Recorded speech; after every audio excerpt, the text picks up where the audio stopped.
കൊല്ലം മൈനാഗപ്പള്ളിയിൽ യുവതിയെ കാർ കയറ്റി കൊലപ്പെടുത്തിയ സംഭവത്തിൽ ഒന്നാം പ്രതി അജ്മലിന് ജാമ്യം ഹൈക്കോടതിയാണ് ജാമ്യം നൽകിയത്. അരുൺരാജ് വിവരങ്ങളുമായി. അരുൺരാജ്, ഉപാധികളോടെയുള്ള ജാമ്യമാണോ?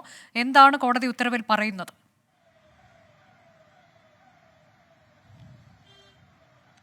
അനുജ, തിരുവോണനാൾ വൈകിട്ട് 5:30 മൈനാഗപ്പള്ളി ആനൂർക്കാവിൽ വെച്ച് ഇരുചക്ര വാഹന യാത്രികരായ രണ്ടുപേരെ ഒരു കാർ ഇടിക്കുന്നത്. ഈ സംഭവവുമായി ബന്ധപ്പെട്ട് പിന്നീട് നടന്ന അന്വേഷണത്തിൽ ഒന്നാം പ്രതിയായ അജ്മലിനെയും രണ്ടാം പ്രതിയായ ഡോക്ടർ ശ്രീകുട്ടിയെയും പോലീസ് അറസ്റ്റ് ചെയ്തിരുന്നു.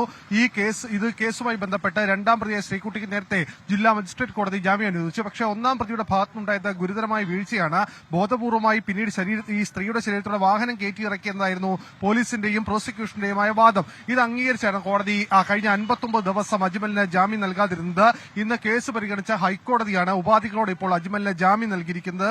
കർശന ഉപാധികളോടെയാണ് അജ്മലിന് ജാമ്യം എന്നുള്ളതാണ് നിലവിൽ ലഭിക്കുന്ന വിവരം. ഈ കേസിൽ പോലീസും പ്രോസിക്യൂഷനും സമർപ്പിച്ച രേഖകൾ പൂർണ്ണമായും കോടതി മുഖവിലേക്ക് എടുത്തിരുന്നു. 3 തവണ അജ്മൽ ജാമ്യവുമായി ബന്ധപ്പെട്ട സെഷൻസ് കോടതിയും ജില്ലാ കോടതിയും സമീപിച്ചെങ്കിലും ജാമ്യം കിട്ടിയില്ല.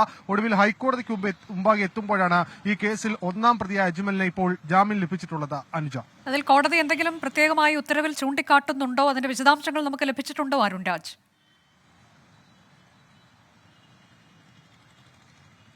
കോടതി ഒറ്റ വാക്കിലാണ് ഇതിന്റെ വിധി പ്രസ്താവം ഇപ്പോൾ നടത്തിയിരിക്കുന്നത്. ഇതുമായി ബന്ധപ്പെട്ട വിധിപ്പകർപ്പടക്കം പുറത്തു വരുമ്പോൾ മാത്രമായിരിക്കും കോടതി ഏത് തരത്തിലുള്ള നിബന്ധനകളാണ് അല്ലെങ്കിൽ നിയന്ത്രണങ്ങളാണ് അജ്മലിന്റെ ജാമ്യവ്യവസ്ഥയുമായി ബന്ധപ്പെട്ട് മുന്നോട്ട് വെക്കുന്നതെന്ന കാര്യത്തിൽ കൂടുതൽ വ്യക്തത വരികയുള്ളൂ. എന്തായാലും കേസ് പരിഗണിച്ച ഉടൻ തന്നെ നിലവിൽ ഈ കേസിലെ ഒന്നാം പ്രതിയായ അജ്മലിന് ജാമ്യം അനുവദിക്കുന്നു എന്ന ഒറ്റ വാക്കിൽ കോടതി ഉത്തരവ് പറഞ്ഞ് അവസാനിപ്പിക്കുകയായിരുന്നു. എന്തായാലും അല്പസമയത്തിനകം തന്നെ ഈ ഉത്തരവുമായി ബന്ധപ്പെട്ട കൂടുതൽ വിശദാംശങ്ങൾ പുറത്തുവരും.